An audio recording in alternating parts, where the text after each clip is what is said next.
मैं आज बताना चाहूंगा, बहुत सारी बातें अभी आ रही हैं सामने।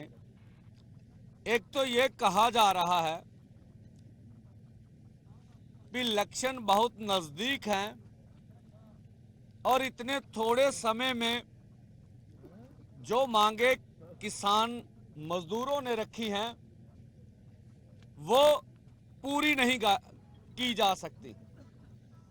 मुझे लगता है ये अनुचित बातें हैं। हम बोल रहे हैं कि अगर केंद्र का मंत्रिमंडल हमेशा ही, जो भारत सरकार का मंत्रिमंडल है, वह पॉलिटिकल फैसले लेता है, उसको अधिकार होता है,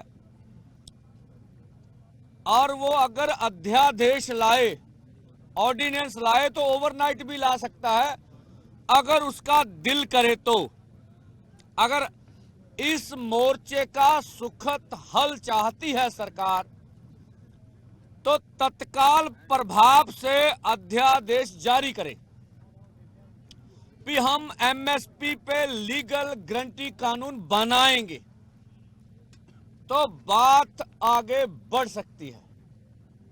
जहां तक प्रक्रिया क्या होगी, कोई भी अध्यादेश आ जाए उसके भी 6 महीने का समय होता है। वर्तमान पार्लियामेंट में भी फैसले किए जा सकते हैं। अगर किसी कारण ना हो तो दोबारा नई पार्लियामेंट भी इस अध्यादेश को इंप्लीमेंट कर सकती है।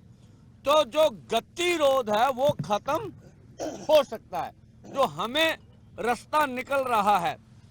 जहां तक 23 फसलों का सीएसीपी रेट तय करती है, उसके साथ हमारा सहमत होना कोई जरूरी नहीं है।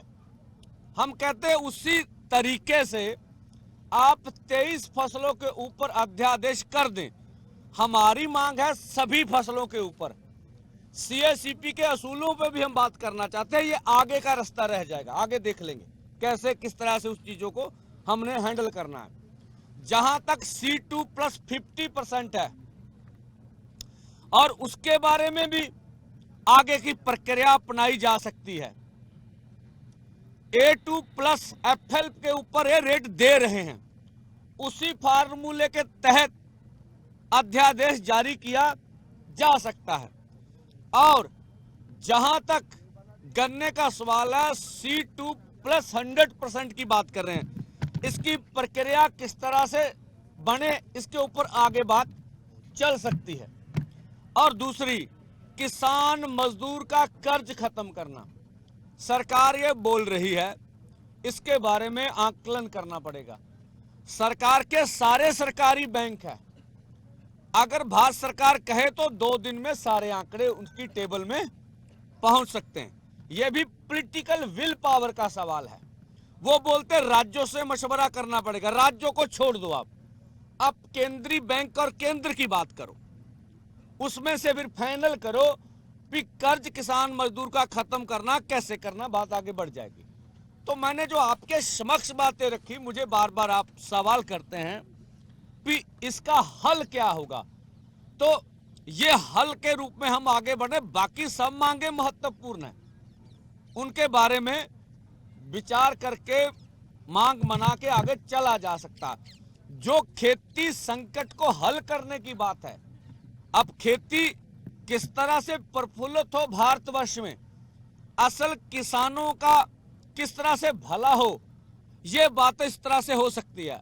जहां तक ये कहा जा रहा है कि इससे महंगाई बढ़ जाएगी। अब पहले एमएसपी हमें मिल रही है, बहुत सी फसलों पे सरकार खरीद कर रही है, तो वो बोले धान और गेहूं पे एमएसपी हमें मिल रही है, तो इसका संबंध महंगाई से कहां है, बोल दे। मैं उचित जवाब दे रहा हूं उनको, कहां से महंगाई। जिन फसलों पे सरकार खरीदी करती है उनका रेट बाजार में कम है, जिन फसलों पे सरकार खरीदी नहीं करती है उनके दाम मार्केट में बहुत ज्यादा हैं। ये उल्ट प्रभाव है। दूसरा, जो ये कहा जा रहा है कि जो किसान मांग रहे हैं ये देश की बड़ी पूंजी इन मांगों पे लग जाएगी। तो ये भ्रमित करने वाली बात है। देखिए, बहुत सी कैलकुलेशन आपके सामने आई है। वो कह रही हैं अगर 23 फसलों की भी हम बात करें, 36,000 रुपए से 37,000 करोड़ रुपए से चल सकता है। एक कैलकुलेशन ये बोल रही है कि 2 लाख, 2.25 लाख, 2.5 लाख से सारा घाटा पूरा किया जा सकता है। जो सरकार खरीदेगी आगे बेचेगी भी, एक सर्कुलेशन होगा। फर्स्ट ईयर में हो सकता है 2 पैसे अधिक लग जाएं, नेक्स्ट ईयर में ऐसा नहीं होगा। तो ये भी देश को गुमराह करने वाली बात है कि देश की पूंजी का अधिकतर हिस्सा किसानों की मांगों के ऊपर चला जाएगा। और दूसरी बात, और जो मैंने अभी आपके सामने बोला 2.25 लाख, 2.5 लाख करोड़ रुपया, तो अभी देखें हमारी आबादी कितनी है, 60% देश का किसान है। तो भाई इतनी जीडीपी में आप देख ले कितनी बड़ी पूंजी, तो ये थोड़ा सा हिस्सा भी हमें देने के लिए तैयार नहीं है। तीसरा, अगर एमएसपी पे लीगल कानून पर खरीदी होगी, सरकार ने पीडीएस सिस्टम रखा, वो बोल रहे हैं हम 80 करोड़ से प्लस लोगों को मुफ्त अनाज देंगे। तो कैसे देंगे भाई? आप खरीदेंगे तभी देंगे, खरीदी करेंगे तो देंगे। तो जो पहले आप हमसे खरीदे, किसान को उचित मूल्य मिले, पीडीएस से आप जो गरीब हैं उनको दें, तो दोनों बातें आपस में बिल्कुल आगे बढ़ सकती हैं।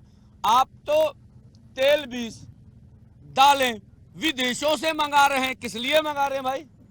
हम पैदा करने के लिए तैयार है, इसलिए बाहर से भी हमें एमएसपी पे खरीदी नहीं होती, तो हम इधर बढ़ नहीं रहे। अगर हमें बोल दें अब एमएसपी लीगल गारंटी कानून माना है, हम आपको पैदा करके देंगे इसी देश में, किसान का भला भी होगा और जो गरीब है पीडीएस में उसे भी दिया जाएगा।